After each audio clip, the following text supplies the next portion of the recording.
Bismillahirrahmanirrahim. Assalamualaikum warahmatullahi wabarakatuh.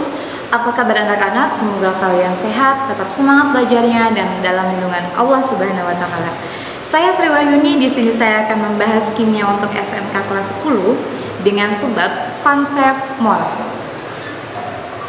Sebelum kita membahas mengenai konsep mol, ada hal yang perlu kalian ketahui terlebih dahulu. Apa itu? Atom relatif, massa atom relatif, dan massa molekul relatif. Kita bahas dulu tentang massa atom relatif atau yang biasa disingkat sebagai AR. Jadi kalau misalkan ibu menyebutkan AR, kalian tidak perlu bingung ya, berarti itu maksudnya adalah massa atom relatif. Apa itu massa atom relatif atau yang disingkat sebagai AR? AR adalah massa rata-rata suatu atom relatif. Relatif itu berarti dibandingkan ya, dengan setengah kali massa atom C12. Oke, C12 itu adalah unsur karbon dengan massa atom 12. Jadi unsur karbon itu memiliki beberapa massa atom. Ada C13 dan C14. Nah, yang digunakan sebagai pembanding adalah C12.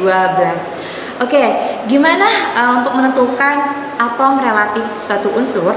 Rumusnya adalah ARX, berarti atom relatif unsur X. X itu bisa diganti ya dengan unsur lain ya, sama dengan massa rata-rata satu atom X dibagi dengan setengah kali dari massa satu atom C12. Itu untuk mencari atom relatif suatu unsur. Oke, kita pindah ke massa molekul relatif atau biasa disebut sebagai MR, molekul relatif. Apa itu massa molekul relatif? MR atau massa molekul relatif atau MR merupakan jumlah massa atom relatif dari seluruh atom penyusun suatu molekul. Molekul itu bisa terdiri dari dua unsur yang sama atau lebih, dua unsur yang sama atau lebih, atau terdiri dari satu unsur tapi jumlahnya lebih dari satu. Maksudnya jenisnya satu unsur tapi jumlahnya lebih dari satu. Oke, bagaimana menghitung MR? Jadi cara menghitung MR adalah MR PXQY. Artinya unsur P sebanyak X dan unsur Q atau Q sebanyak Y. Itu dihitung MR-nya sama dengan X itu kan menunjukkan jumlah banyaknya P ya. PX berarti P sebanyak X. Nah, cara menghitung MR-nya adalah X dikalikan dengan ARP. Atom relatif unsur P. Kemudian ditambah Y, itu berarti Q sebanyak Y ya. Nah, Y itu menunjukkan bilangan, berarti Y dikali atom relatif dari unsur Q. Bisa mengikuti ya yang Ibu maksud? Oke, di sini Ibu kasih contoh nih, bagaimana menghitung massa molekul relatif dari H2O, air ya. MrH2O berarti massa molekul relatif H2O sama dengan H-nya di situ kan ada dua ya, H2 itu dua punya H, berarti 2 dikali ARH, AR atom relatif hidrogen. Oke, 2 kali ARH ditambah O-nya ada 1, berarti 1 dikali ARO.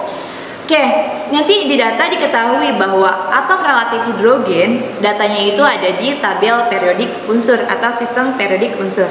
Bahwa AR hidrogen nilainya adalah 1, berarti 2 dikali 1 sama dengan 2 ya. Ditambah AR atau atom relatif dari O oksigen nilainya 16. Ada 1 ya, berarti 1 dikali 16. 16 ya hasilnya ya, berarti 2 ditambah 16 adalah 18. Maka massa molekul relatif dari H2O adalah 18 SMA, satuan massa atom. Paham ya? Oke. Kita pindah ke mol. Konsep mol. Apa itu mol? Jadi ada beberapa konsep mol. Yang pertama, penghitungan mol berdasarkan jumlah partikel. Satuan mol adalah sejumlah partikel yang terkandung di dalam suatu zat yang jumlahnya itu sama dengan banyaknya 12 gram massa atom C12. Oke, sedangkan banyaknya partikel dalam 12 gram massa atom C12 itu adalah sebanyak 6,02 kali 10 pangkat 23 butir atom. Jadi dalam 12 gram C12 itu terdapat 6,02 kali 10 pangkat 23 butir atom. Nah, angka tadi 6,02 kali 10 pangkat 23 itu disebut sebagai tetapan Avogadro dengan notasi L besar. Nah, jadi di sini hubungan antara mol dengan jumlah partikel adalah jumlah mol sama dengan jumlah partikel, berarti jumlah partikel unsur tersebut dibagi dengan tetapan Avogadro 6,02 kali 10 pangkat 23. Oke, berarti kalau menghitung jumlah partikel nih sama dengan berarti jumlah mol, ngerti ya? Operasinya jumlah mol dikali 6,02 kali 10 pangkat 23. Oke, itu kita bahas tentang hubungan mol, jumlah mol dan jumlah partikel. Nah, sekarang kita hitung nih hubungan mol dengan massa suatu zat. Apa sih hubungannya? Jadi di sini akan diketahui massa suatu zat yang dihitung berdasarkan mol zat tersebut.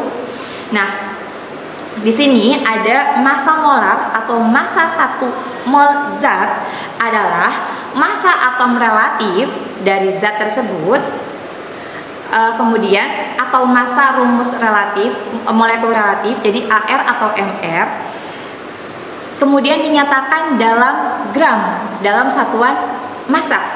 Oke, di sini cara menghitung massa dari mol, berarti massa sama dengan jumlah mol dikali dengan massa molar kalau misalkan yang dihitung adalah suatu molekul. Nah, kalau yang dihitung suatu unsur berarti massa unsur tersebut adalah mol, jumlah mol unsur dikalikan dengan atom relatif. Oke, gimana kalau misalkan menghitung jumlah mol? Berarti menghitung jumlah mol sama dengan massa dari molekul tersebut dibagi dengan molekul atom relatif. Kalian bisa perhatikan rumus yang ibu sajikan dalam kotak merah. Oke, sekarang hubungan mol dengan volume gas, volume molar gas. Oke, volume molar gas pada keadaan standar atau disebut sebagai STP.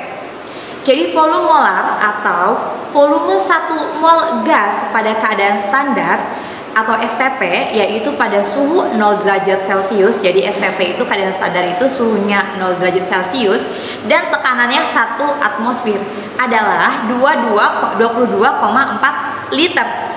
Oke, itu volume molar gas ya dalam keadaan standar 22,4 liter.